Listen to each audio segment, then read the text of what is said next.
Hi hello नमस्कार, पूनम जाधव किचनमध्ये तुमचं खूप खूप स्वागत आहे। आज आपण ना दिवाळीसाठी मस्त असा सगळ्यांचा फेवरेट असणारा मेनू म्हणजे चकली ह्याची रेसिपी बघणार आहे। अशा एकदम कुरकुरीत, ते पण एकच वाटी पोहे यूज करून कशी ही चकली कुरकुरीत बनवायचे हे बघूया। बघा, मी आता एक वाटी पोहे घेतलेत, ते चांगले मिक्सरला मस्तपैकी बारीक करून घेणार आहे, एकदम पिठासारखे बरं का। आणि आपण चाळून घ्यायचे, डायरेक्ट नाहीत घ्यायचे। चाळून जर त्याच्यामध्ये थोडे थोडे मोठे राहिले ना तर ते परत आपण मिक्सरला फिरवून घ्यायचे। एकच वाटी पोहे घेतल्यात। आता आपल्याला ह्या सगळ्या अंदाजासाठी ना मात्र एकाच म्हणजे एक जे पण आपण भांडं घेईल ना त्याचा एकाचाच वापर करून आपण सगळ्या ह्याचं प्रमाण मोजून घ्यायचं। आता मी ज्या वाटीनं पोहे घेतलेत ना त्याच वाटीनं मी सगळ्याचं माप घेणार आहे। ह्याच्यासाठी आपल्याला फक्त 3च पदार्थ लागणार आहेत, ते म्हणजे पोहे, तांदळाचं पीठ आणि चण्याची डाळ म्हणजे फुटाणा डाळ। तर ते एक वाटी मी पोहे घेतलेत आणि अर्धी वाटी फक्त फुटाणा डाळ घेतली। आता फुटाणा डाळ पण मी बारीक करून घेतली, आता ती पण आपण चाळून घेऊया।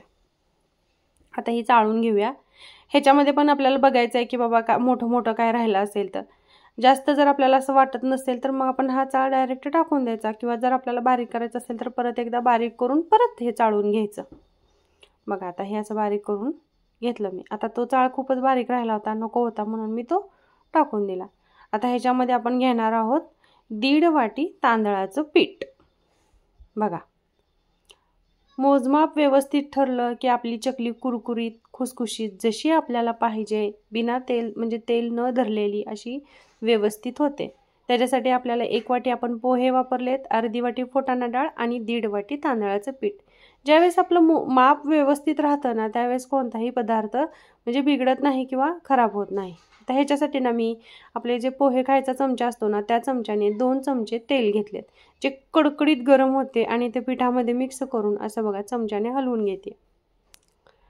हे व्यवस्थित आपल्या संपूर्ण पिठाला ते तेल लागलं पाहिजे, अशा प्रकारे आपल्याला ते तेल त्याच्यामध्ये मिक्स करून घ्यायचं आहे। जेणेकरून पूर्ण पिठाला तेल लागलं ना तर ती म्हणजे एक काहीतरी त्याचा इम्पॅक्ट असतो, त्यामुळे आपण सगळीकडे तेल व्यवस्थित लावून घ्यायचं। आता ह्याच्यामध्ये बघा मी घेतलेत म्हणजे तीळ, लाल मिरची पावडर, हळद आणि थोडासा ओवा, हे पण आपण त्याच्यात टाकूया आणि चवीनुसार मीठ ॲड करूया।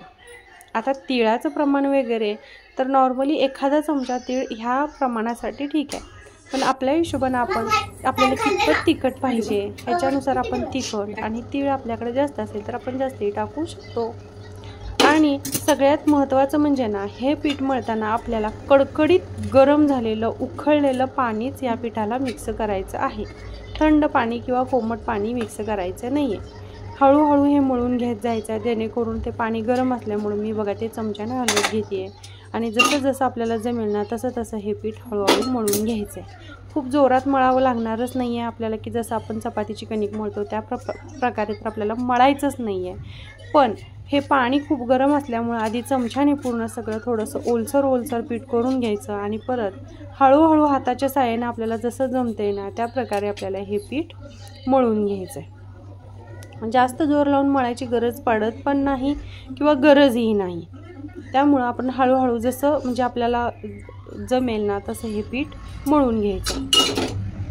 जास्त घट्ट नाही बनवायचं आहे किंवा असं एकदम खूप पाणीही त्याच्यात नाही गेलं पाहिजे। जर आपण पाणी गेलो ना तर जसं आपल्याला पाहिजे ना चकलीला तसे त्याला म्हणजे व्यवस्थित चकली बनत नाही, काटे वगैरे येत नाहीत। चकली कुरकुरीत बनेल जर पीठ पातळ झालं तरी सुद्धा, पण आपल्याला जशी काठेरी चकली खायची सवय असते ना तसे काठे त्याला व्यवस्थित पडत नाहीत। म्हणजे जसा पाहिजे तसा आपल्याला आकार येण्यासाठी हे पीठ जास्त पातळही चालत नाही आणि घट्टही ठेवून चालत नाही, त्यामुळे आपल्याला व्यवस्थित। आता ह्याच्यासाठी ना मी पाण्याचं प्रमाण म्हटलं तर आपण जी वाटी पिठाच्या प्रमाणासाठी वापरली होती ना त्याच वाटीनं मी 2 वाटी पाणी गरम केले। आता 2 वाटी पाण्यामध्ये माझं पीठ हे कंप्लीट मळून झाले, पण कधी आपल्याला थोडंसं पाणी कमीही पडू शकतो किंवा थोडं जास्त वाटतं, त्यामुळं अंदाजानंच पीठ मळायचं आहे। खरं मला हे एवढं पाणी लागलं होतं 2 वाटी पाण्यामध्ये माझं पीठ मळून झालं होतं। आता हे बघा पीठ पूर्ण मळून झालं, बघा असं पीठ पाहिजे। ओके, एवढं इनफ आहे आपल्यासाठी। म्हणजे हे कसं बनलंय बघा। आता आपण ह्याचा एक छोटासा गोळा बनवून त्याला लांबसर आकार देऊन म्हणजे साच्याच्या जसा साईज आहे ना त्या साईजनं हा गोळा बनवून घेऊया, आणि त्याला मस्त मी असा साचा धुवून वगैरे घेतला आहे आणि याला आतून तेल लावलं. ह्याच्यामध्ये आता आपण ते पीठ घालून साच्याचं टोपण लावून घेऊया. आता हे सगळं करण्याआधी ना पहिला मी काय केलं, आता चकली आपण म्हणजे सुरुवात केली की त्याच्यात लगेच चकली होते पटपट साच्याने. त्यामुळे मी काय केले, बारीक गॅस करून तेल गरम करायला ठेवून घेते आणि मग चकली पाडून घेते. हे बघा, एकदम गोल गोल न तुटता, तुकडे न पडता, व्यवस्थित जशी आपल्याला पाहिजे तशी चकली ही तयार होते. आता ही मी चकली लगेच बनवणार आहे आणि आपली तेवढीच क्वांटिटी पण आहे. त्यामुळे मी म्हणजे प्लेट उलटी करून ठेवली आणि त्याच्यावरती चकल्या ह्या काढून घेते. अशा 2-3 ह्याच्यावरती मी ह्या चकल्या सगळ्या काढून घेणार आहेत आणि तेलही गरम करायला ठेवले. आता हे आपल्याला जास्त नाही का असं एकदम गॅस मोठा वगैरे करून आपण ही चकली नाही भाजायची आहे. मीडियम गॅसवरती आपल्याला चकली ही भाजायची आहे, जेणेकरून चकली पूर्ण आतपर्यंत भाजली गेली पाहिजे आणि कलरही व्यवस्थित आला पाहिजे. याच्यासाठी आपल्याला मीडियम फ्लेमवरती ही चकली भाजून घ्यायची. बघा, ह्या अशा चकल्या मी पाडून घेतले आहेत. आता हे आपलं बघा तेलही कडायला लागलं आहे. आता ह्याच्यामध्ये मी चकल्या टाकते. मस्तपैकी असा एकदम खमंग असा वासही यायला सुरुवात झाली आहे. चकली अशी आपली मस्त, आणि कलर पण तुम्ही बघा भाजून झाल्यानंतर चकलीचा कलरही खूप छान येतो.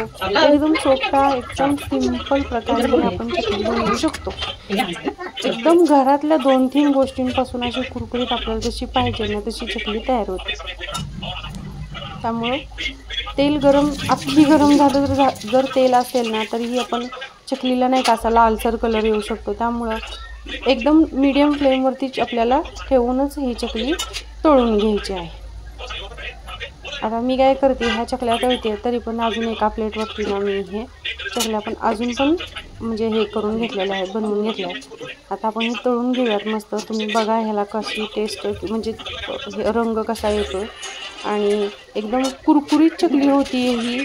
जराही अशी मऊसर वगैरे होत नाही, काय नाही, खूप छान चकली तयार होते बघा.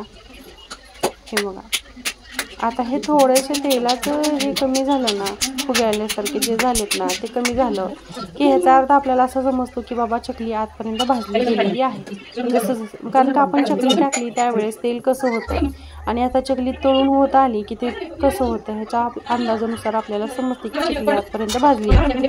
आता बघा ही भाजली, ह्याला कलरही मस्त आला. आता आपण काढून घेऊया. आणि हे बघा, आता आपण चकली ज्यावेळेस टाकतो ना त्यावेळेस तेलाचं बघा तेल कसं होतं आणि जशी आपली चकली भाजून होते ना तशा ह्या तेलाचे फुगे आलेले सगळे कमी होत असतात. त्याच्या अंदाजानुसार सुद्धा तुम्ही अंदाज लावून चकली भाजली आहे का नाही हे समजू शकता. खूप सिंपल आहे. फक्त एवढंच आहे की आपण गॅस खूप कमी नाही ठेवायचा किंवा गॅस फुल नाही ठेवायचा. फुल ठेवला तर वरून कलर येतो, आतून चकली भाजली जात नाही. आणि जर तुम्ही लो केला गॅस तर त्याच्यामध्ये तेल धरलं जातं. त्यामुळे आपल्याला मीडियम फ्लेमवरती चकली ठेवायची आहे. तुम्हाला चकली कशी वाटली ते नक्की सांगा. आवडली असेल तर लाईक, सबस्क्राईब आणि शेअर करा. थँक्यू.